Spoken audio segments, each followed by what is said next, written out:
Estão a ver isto? Já foi um corte de carne duro e barato. Agora derrete-se na boca como manteiga. Querem saber o segredo? Fiquem por aí, porque hoje vou partilhar convosco uma técnica medieval holandesa para fazer o haché mais tenro e saboroso que alguma vez provaram.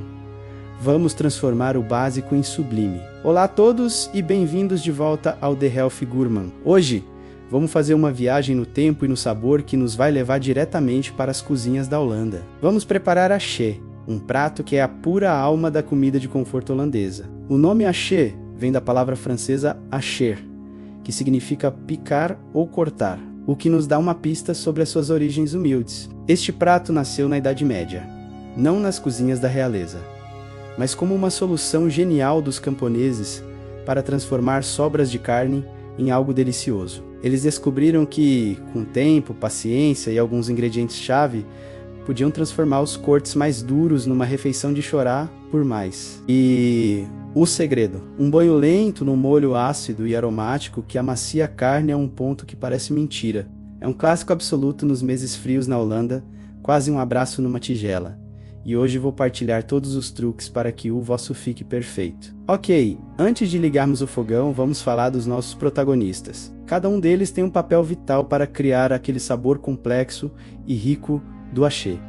Primeiro, a estrela, a carne. A grande maravilha do haché é que ele foi feito para cortes mais baratos e rijos. Pensem assim: chambão ou peito bovino. São cortes cheios de tecido conjuntivo e colagênio, que à primeira vista aí não prometem muito, mas com a magia da cozedura lenta, esse colagênio dará-se todo e transforma-se em gelatina, o que dá à carne uma suculência e uma textura que se desfaz na boca. Por isso, a sério, não gastem rios de dinheiro em lombo. Escolham um bom pedaço de carne para guisar, com alguma gordura, e confiem no processo a seguir: as cebolas. E quando digo cebolas, estou a falar de muitas cebolas. A receita tradicional pede quase o mesmo peso de cebolas que de carne.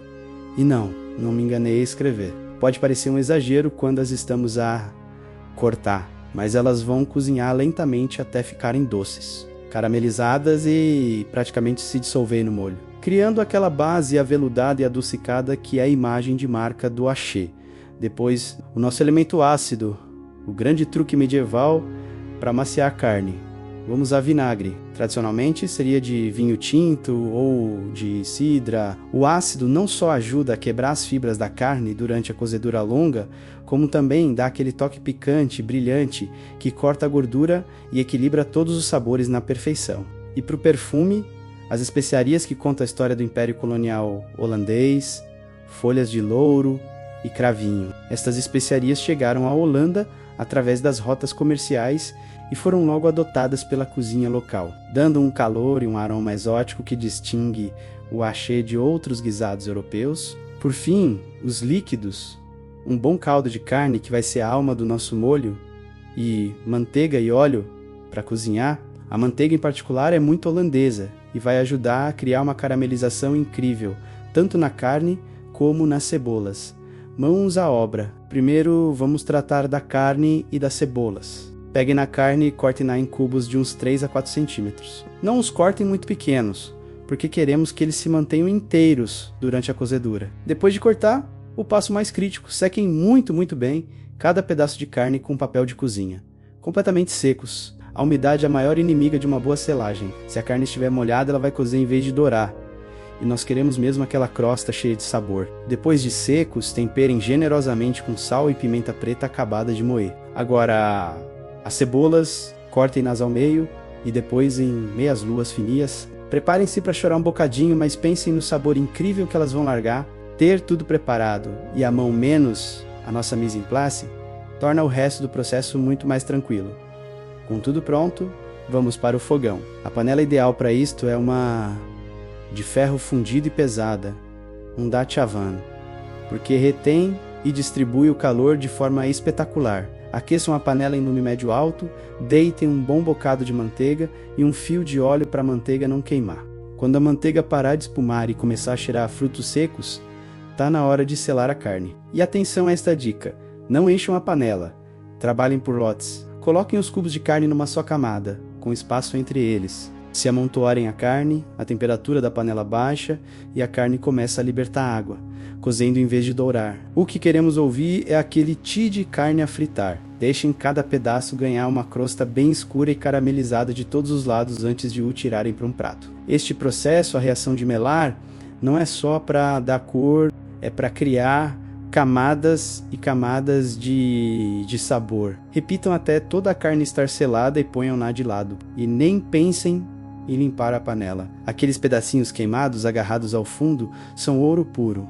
Baixem o lume para médio baixo. Se a panela estiver seca, juntem mais um pouco de manteiga. E agora, toca deitar a montanha de cebolas para dentro. Sim, todas elas. Vai parecer que não cabem, mas tenham fé. Mexam bem para as cobrir na gordura e para começar a raspar os pedacinhos de carne do fundo. Agora vem a parte que testa a nossa paciência. Vamos deixar as cebolas cozinhar lentamente, mexendo de vez em quando por uns bons 20 a 25 minutos. Elas vão passar de brancas e crocantes para translúcidas, depois douradas e finalmente para um castanho escuro, doces e quase desfeitas.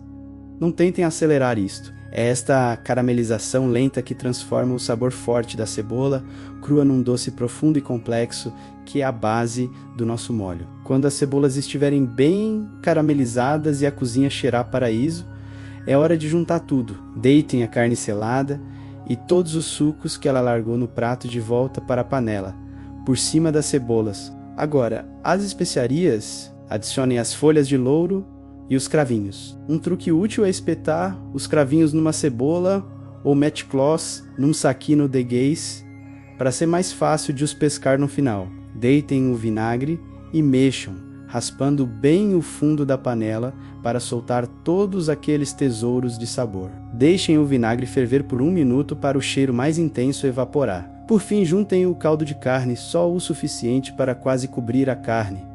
Não a queremos aboiar. O molho deve ficar concentrado. Retifiquem o sal e a pimenta e mexam tudo com cuidado. Agora, a parte mais fácil e ao mesmo tempo mais difícil esperar. Aumentem o lume até o guisado começar a borbulhar suavemente. Assim que virem as primeiras bolhas, reduzam para o mínimo possível. O líquido deve apenas tremer muito, muito devagarinho. Tapem a panela e deixem a magia acontecer.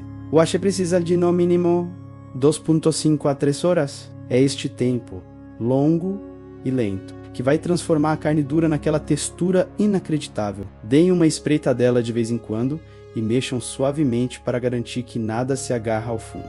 Mas de resto, resistam à tentação de levantar a tampa a toda hora. Confiem no processo. O tempo é o ingrediente secreto. Passadas as 3 horas, a vossa casa vai estar inundada com o aroma mais reconfortante do mundo. É o momento da verdade. Levantem a tampa. O que vão ver é um guisado de cor escura, rica e profunda, com um molho visivelmente mais espesso. E agora, o teste final. Pegue num garfo. Toque num pedaço de carne. Ele deve ceder imediatamente, desfazendo-se em fibras suculentas com a mais leve pressão. É a recompensa pela vossa paciência. Se acharem que o molho ainda está muito líquido, podem deixá-lo cozinhar destapado em lume baixo por mais 15 a 30 minutos para reduzir e engrossar. Provem e ajustem o sal, a pimenta ou talvez mais um pinguinho de vinagre para avivar os sabores. O hache não está completo sem os seus parceiros de crime tradicionais.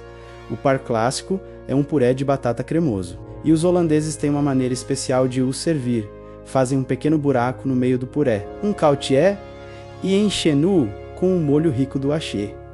Outro acompanhamento clássico é a couve roxa cozida lentamente, muitas vezes com maçã, que complementa na perfeição a doçura e a acidez do guisado. Molho de maçã também é uma opção popular, reforçando o perfil agridoce. Sirva uma porção generosa do hache sobre o puré, com a couve roxa ao lado. A combinação de cores, texturas e sabores é simplesmente incrível. A carne a derreter na boca, o molho agridoce e profundo, a cremosidade do puré. É uma experiência completa.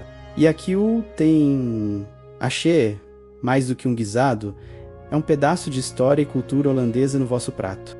Uma lição sobre como a paciência e técnicas antigas podem transformar ingredientes humildes em algo extraordinário. Espero que tenham gostado desta viagem culinária e que se sintam inspirados para experimentar esta receita. É o prato perfeito para um domingo preguiçoso ou para aquecer um dia frio de inverno. Se gostaram deste vídeo, Não se esqueçam de deixar um gosto, ajuda imenso o canal a crescer. Subscrevam e cliquem no sininho para não perderem as nossas próximas aventuras na cozinha. E agora, quero ouvir-vos. Deixe um comentário a dizer qual é o vosso prato de conforto preferido, ou que outra receita clássica europeia gostariam que eu fizesse a seguir. Muito obrigado pela companhia. Agora, se me dão licença, tem um prato de axé à minha espera. Até a próxima e bom apetite!